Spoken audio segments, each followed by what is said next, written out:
안녕하세요. 곽인철 아이연구소의 곽인철입니다. 반갑습니다. 오늘은 잘 먹지 않는 아이들 얘기를 좀 나눠보도록 할게요.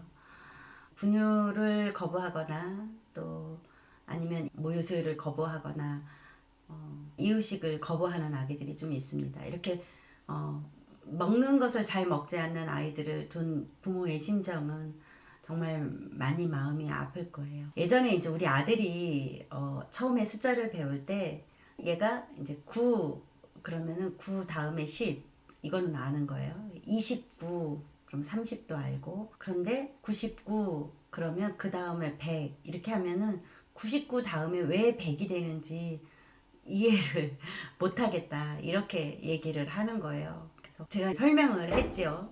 그런데 아이가 설명을 해도 못 알아듣는 거예요. 지금도 이제 제가 생각이 나는데 이렇게 답답한 마음에 막 이런 표정이 있죠. 뭔지 아시겠어요? 막 그 답답한 마음에 한숨도 쉬고 나중에는 왜 그거를 모르냐고 막 이러면서 언성도 높이고 이랬던 그 기억이 지금도 생생합니다. 지금 생각하면 정말 미안하죠. 많이 미안해요. 그 이후에 우리 아들이 자기가 그렇게 숫자 배웠다고 그때 공포스러운 분위기였다고 저한테 얘기를 해서 사과를 했던 그런 적도 있어요. 99 다음에 100을 인식하지 못해서 제가 한숨을 짓고 했던 그 행동들이 사실은 아이의 뇌를 정지시키는 그런 행동이라는 것을 나중에 알게 됐습니다. 숫자를 이해를 하려면 전두엽이라는 그 뇌의 한쪽이 활성화돼야지 됩니다. 그런데 그때 부모가 이렇게 화를 낸다거나 목소리 톤이 왜 그래 막 이렇게 올라간다거나 아니면 막 이렇게 한숨 한번 쉬는 것이 아이들한테는 굉장히 위협적인 그런 행동으로 비춰지게 됩니다. 그렇게 되면 아이들이 이 전두엽이라는 데가 활성화되지 않으면서 멍한 그런 상태가 됩니다. 그래서 무엇인가를 가리킬 때는 그 전두엽이라는 데가 활성화가 되도록 부드럽게 가리켜 줘야지 됩니다.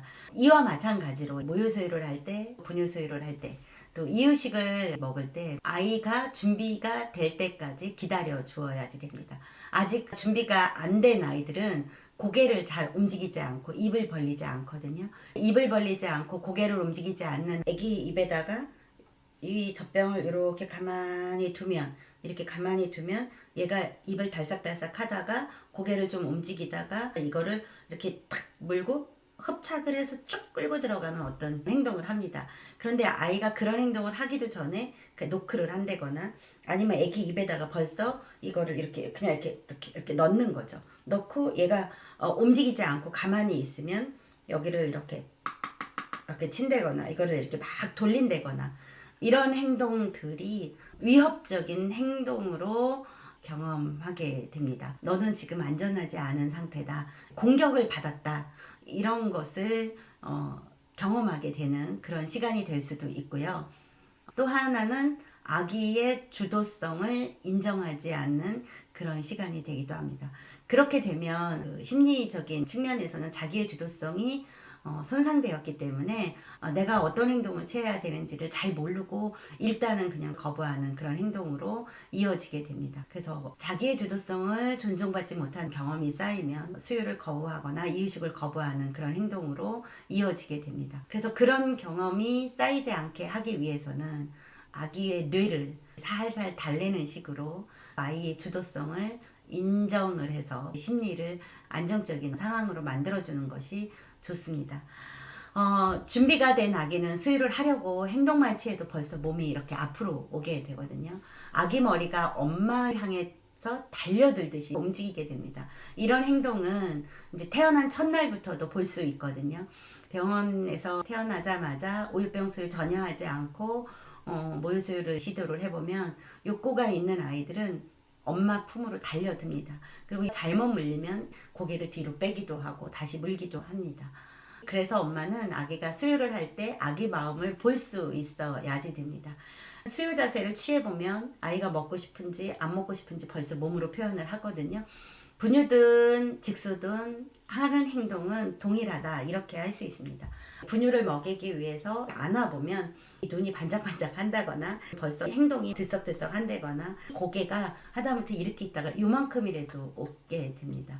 그래서 그때 입 주변에 우유병을 이렇게 닫게만 하는 거죠. 이렇게 살짝 닫게만 하면서 아이가 이 젖병을 이렇게 이런 식으로 돌리는지 아니면 나름대로 흡착을 하려고 노력을 하는지 행동을 보면서 행복한 수유를 경험할 수 있도록 잘 물리려고 너무 애쓰지 않는 거예요. 그러니까 살짝 도와는 줄 수는 있지만 도와주는 과정에서 손상이 되지 않아야지 되거든요. 만일에 아빠가 수유를 한다 그러면 아기를 어떻게 안고 있는지 스스로도 느껴야지 됩니다. 잘 먹지 않아서 젖을 먹을 때마다 우유병 수유를 할 때마다 거부하는 행동을 해서 팔을 꽉 잡고 이렇게 못 움직이게 한 상태에서 이렇게 수유를 하면 아기 때는 좀 먹을 수가 있어요. 근데 조금 더 크면 잘 먹지 않아요. 질병적 이유가 없는데 수유를 거부하거나 무유를 거부하거나 이유식을 거부하는 아이들이 정말 많아요. 점점 더 많아지는 것 같아서 제가 이제 조금 사실 좀 두렵기도 합니다. 왜냐하면 그것이 지속적으로 쌓이게 되면 결국은 나중에 이제 심리 상담을 받아야 되는 그런 상황까지 이어지게 되고 그 과정에서 엄마는 아이가 예쁘지 않거든요. 또 아기가 먹지 않으니까 걱정이 된단 말이에요. 그러면 이렇게 인상을 쓰게 되고 때로는 우울하기도 하고 그러면 아이는 우울한 엄마를 경험하게 되고 또 인상을 쓰는 엄마를 경험하면서 아이가 정서적으로 어려움을 겪게 됩니다.